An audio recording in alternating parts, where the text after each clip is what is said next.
Welcome to this special socially distanced WJHI production. I am Wyatt Williams, and alongside me today, our very special guest, Coach Andrew Grantz of the Red Devils. How are you today, sir? Doing good. Appreciate you having me on. Absolutely. Thank you for being here. So now as we kind of recap and look back, you guys finished as the co-HHC Hoosier Hills Conference champions. What does that mean to be at the top of your conference going into the sectionals with teams that are in your conference? Yeah, one, it's a good measuring stick for us to kind of see where we're at. So I was happy about that. It means a little bit, but not much. I mean, you get to the postseason, it's almost like a new season. Everybody's back 0-0. So we still have to, we can't go in there thinking that, because we're co-champs, that even the teams that we're co-champs with, it's going to be those teams at the end. I mean, it's a new season. We've got to start over, and we've got to kind of go back to that mentality of, we haven't earned anything yet. So we got to make sure that we're still working hard, approaching every practice like we're the underdog. That's kind of been our mentality here lately is we're that mentality of we're working from behind and not ahead. And that kind of fuels that fire for us to put in that extra work every day in practice. So that's really about all that the conference says as far as going into sectional. Now looking back on the season and starting off 0-2 in conference and then winning 5 straight conference games to get a share of the title. I'm excited for our program, our fans, and for most importantly our players. Just that they could see the fruits of their labor and how much they've put into it this year, and it paid off down the stretch. So you mentioned practice. Is there a difference in practice between practice, when you're preparing for a sectional game, regional and on, versus regular season, or do you like to keep that amount of normal to keep the guys kind of, just used to what's going on? Yeah, I think at this point in the year, you really want to try to have a routine established. So, for obviously the games, they can mean a little bit more because it's postseason. So with the outside influences of the game meaning more, you want to keep everything internally as much the same as possible. So, what we've done all year is to try to create a routine that we have in practice, preparation, and going into a game, and then keep that routine the same as much as we possibly can throughout the year. So whether we're playing the number 1 team in the state, or whether we're playing an exhibition game or postseason, or it has no bearing at all on the rest of our year, whatever it is, we have that same approach every single day. So if it's a big game, we kind of feel like, okay, well, we still just have to do the same things that we've done, what's worked and been successful. And if it's a game that maybe doesn't mean as much as what like a postseason game would, then we still have the same approach to it. So we won't really change up too much. It'll be kind of keeping things the same and just continuing that flow and rhythm that we're in. So flashback to the Floyd Central New Albany Providence section of the season.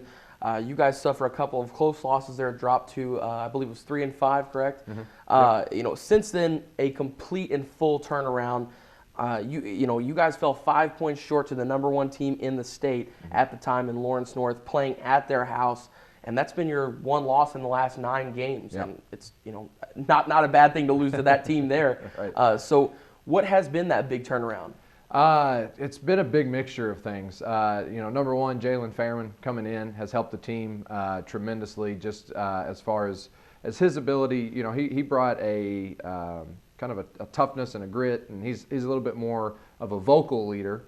So he's done a tremendous job of that, and just being able to control a game with his ball handling skills and his speed. He's done a tremendous job. Also defensively, since that point, we've really turned it up on the defensive end. Will Loving-Watts and Brandon Razor-Moore defensively have been phenomenal in blocking shots and getting deflections. We've been using Jared Tyson, to kind of shade towards better players on the other team and really try to take them out. And he's bought into that role and done a great job with it. Jaylen does a great job of disrupting other ball handlers. Kobe Studemeyer does a great job of ball pressure and using his strength, with and a little bit stronger stature to get into ball handlers and to create some havoc. So they've done a good job defensively. I was actually just researching this today. We are holding our opponents right now for this entire season. We're holding our opponents to 50 points per game, which is the lowest that a Jeff team has held their opponents to since 1977. So that really speaks. That's been that turnaround tremendously. Jaylen coming in has changed the team. Defensively, the guys have bought in. The other thing that has changed, and there's a lot that goes into it, the other thing that's changed is guys are buying into, we went back to the basic fundamentals just jump stopping, footwork stuff, those type of things. Our team has bought into it, but the assistant coaches deserve a lot of credit because they've really been putting in a lot of time and doing a really tremendous job of breaking those things down as assistant coaches, and the guys listening and buying into the assistant coaches. So, I mean, it's been a total it's been a total program thing that I don't think the credit really can just go to one thing or one act or one person. But it's really been our motto this year: better together. Everybody on the team, from coaches to players, all on down, has bought into let's be better together and do every little things all ourselves that add up to make a big difference. Absolutely. So you mentioned a couple of players in there. Jaylen Fairman was one of the names that you mentioned. He has added a ton to this team, as you mentioned. So just touch a little bit more on that. What has his addition to the group been? How has he helped the team grow? Yeah, the thing that he does really well, the first thing that stands out is his ability to see up the floor. Since he's joined the team, our assists have gone up, our shooting percentages have gone up, and that's because we're getting more easy shots in transition. Because when he gets the ball, his eyes are up the floor. He's seeing our tremendous finishers and Will and Brandon up the floor that he can get it ahead to. So he's been doing a great job of that, and then being able to kind of get us into some different offensive sets to get guys in the right spot.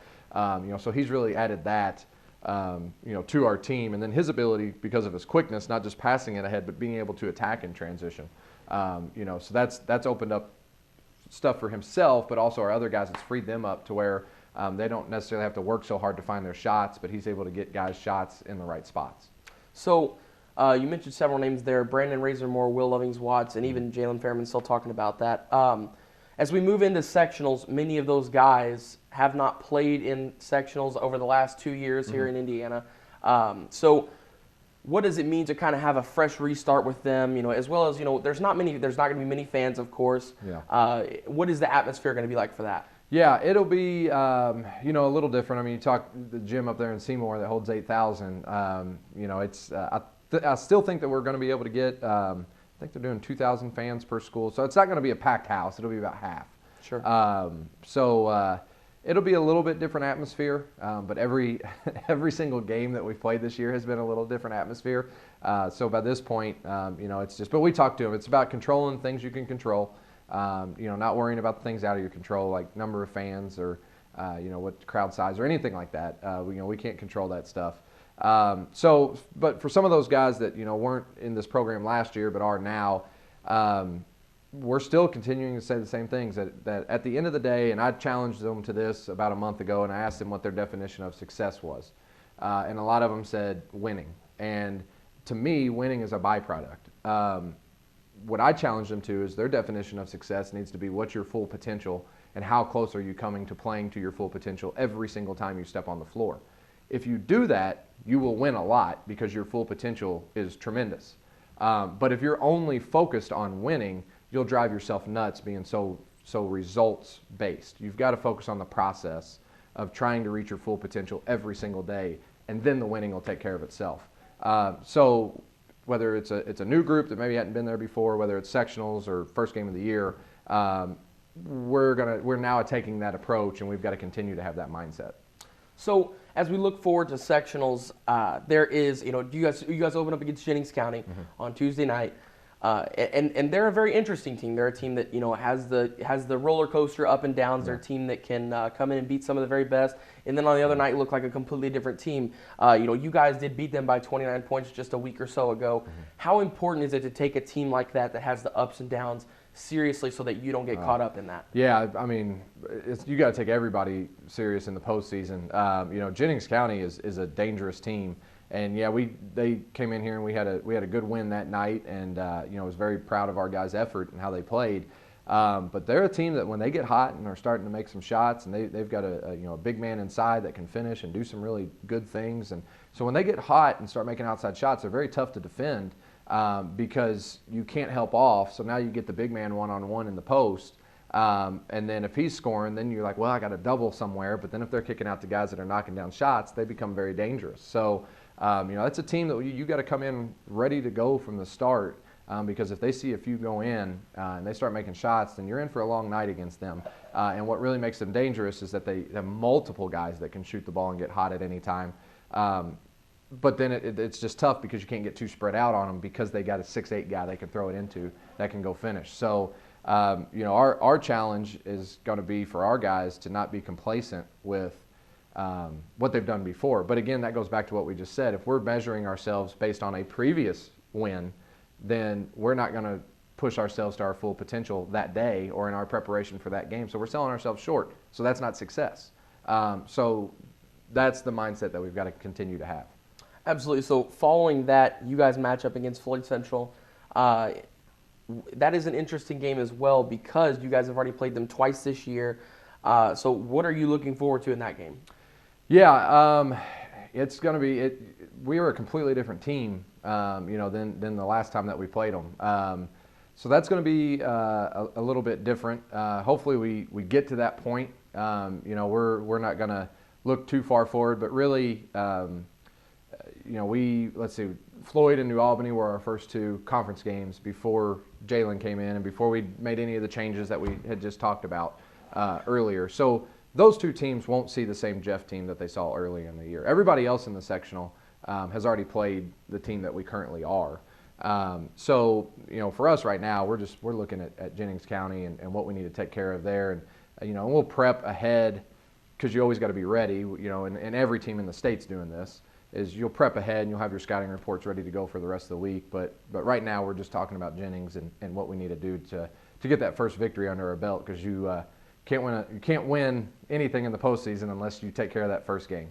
Absolutely. So now as you go into preparing for sectionals, essentially it's a it's a 3-game win or go home situation and on from there. How difficult is it, or how is the atmosphere different in the coaching office whenever you have 3 big games in the same week that are all playoff games? Honestly, we try not to let it be any different. We've got to approach everything the same way. I think if us as coaches, if we get talking too much and looking ahead, the players hear that. If us as coaches, we are nervous that it's win or go home, the players feel that. So again, our focus has to be so great and so locked in on what is right in front of us right now that we can control, that if it's not as coaches, the players can feel that. So as leaders, we have to have that mindset every day that when we come in, we are there to work that day to be the best that we can be and let everything else take care of itself.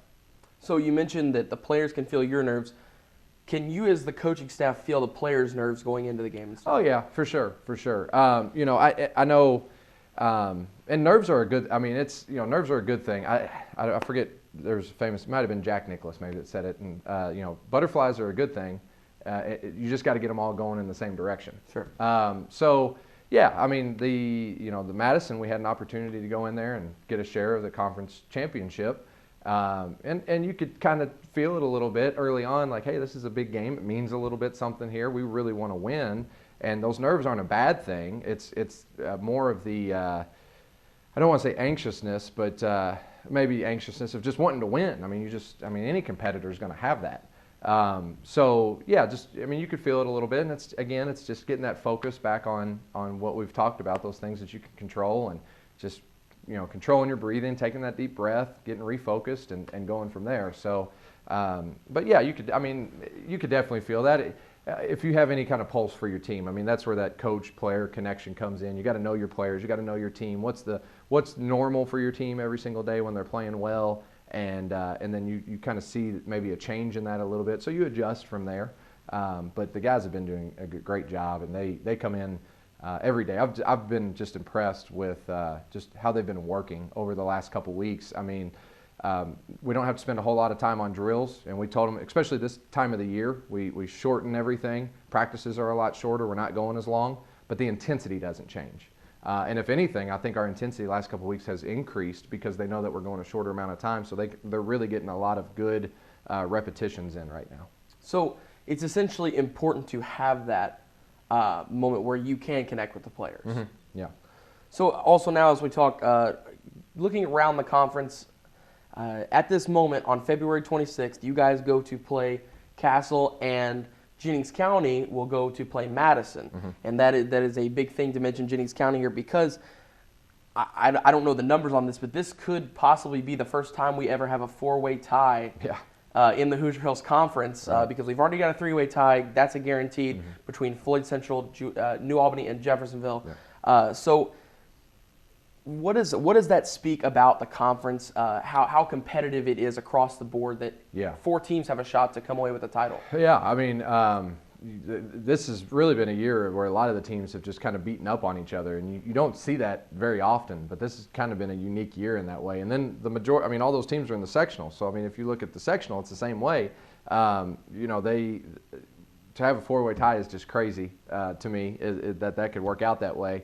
But if you look at the sectional, it's the same way. I mean, Jennings County beat New Albany and Floyd. We beat Jennings County. New Albany and Floyd beat us. Then you turn around, we beat Seymour. Seymour took New Albany to overtime.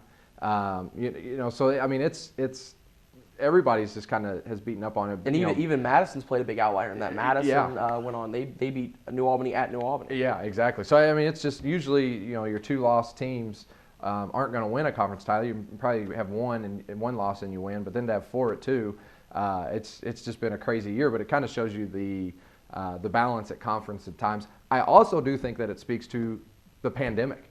I think it speaks to the difficulty of trying to establish a normal routine that you get going. I mean, you know, Madison's had players out.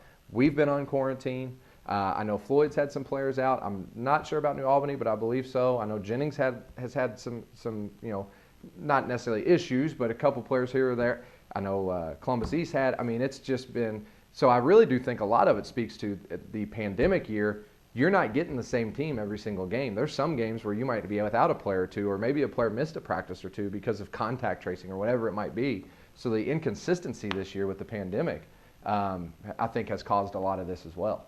So we always like to talk about the academics with the sports as well, because it is student, athlete, student first, of course. But as we close off the regular season, what were some of the things that you were impressed by, not just on the court, but like on the academic side of things as well? Here's a really cool story. So this past week we did a study hall, and in the study hall, Will Lovings-Watts in one of his classes has to do a project where they have to come up with a contraption to where they can drop an egg from a high point and drop it without the egg busting.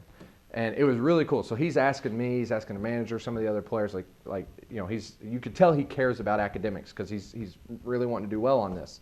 And so he drops this egg from the gym, and we've got it covered, so no egg got on the floor or anything. But he drops this egg, and it didn't bust. And it was really cool to share that moment with him afterwards, because he was excited that, you know, he came up with this contraption for this thing, you know, so that his project would work. And that was really cool. Like afterwards, you know, we're all like cheering with him and everything, and, you know, telling him good job. But that's what we're trying to do, and that's what we're trying to create. Is we're not just cheering for, you know, the successes on the basketball court, but the things in academics and the things in life that are, you know, the successes in everything. And so that was a really cool, just kind of team moment, a culture moment that we're trying to have more of those as we go forward.